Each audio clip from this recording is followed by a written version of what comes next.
Studio Supaul.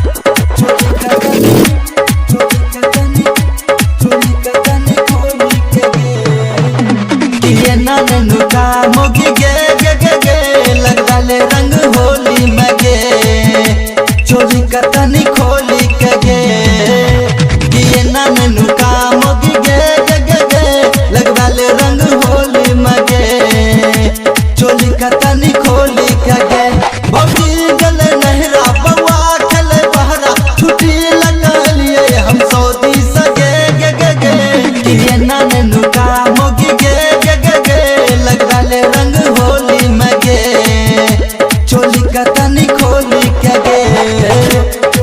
चोली कतनी खोली कगे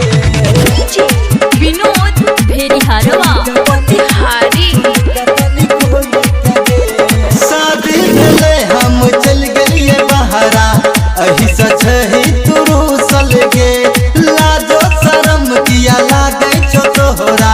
चौकी के नीचे घुसल गे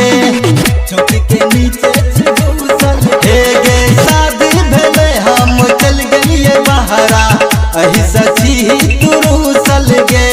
लाजो शरम किया लागे छो तोहरा चौकी के नीचे घुसल गे अब न तनी बहरा लुटू न तनी लहरा लगवाल रंग अपना तू होदी मगे मोगी गे ये ना मेनू का मोगी गे गे गे गे लगवाल रंग होली मगे चोली कतनी खोली कगे विनोद भेड़िहारवा बिहारी कतनी खोली कगे चोली कतनी खोली कगे हाँ हाँ किया तू ऐसन बोले छी बोली देवरे सखल भी की होली गे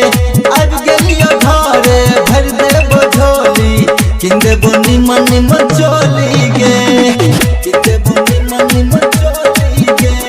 हे गे किया तू ऐसन बोले छी बोली देवरे सखल भी की होली गे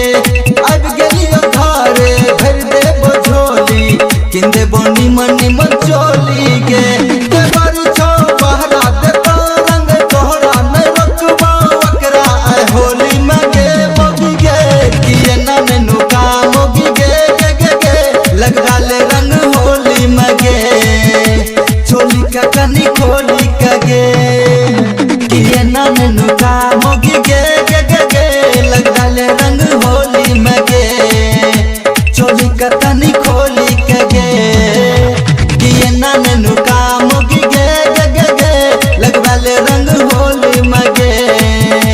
चोली कतनी खोली कगे भौजी गले नहरा बवा खेले बहरा छुट्टी लगा लिए हम सऊदी सगे गे गे गे किए ना मेनू का मोगी गे गे गे गे लगवाले रंग होली मगे चोली कतनी खोली कगे कुमार सिंगिंग स्टूडियो सुपौल।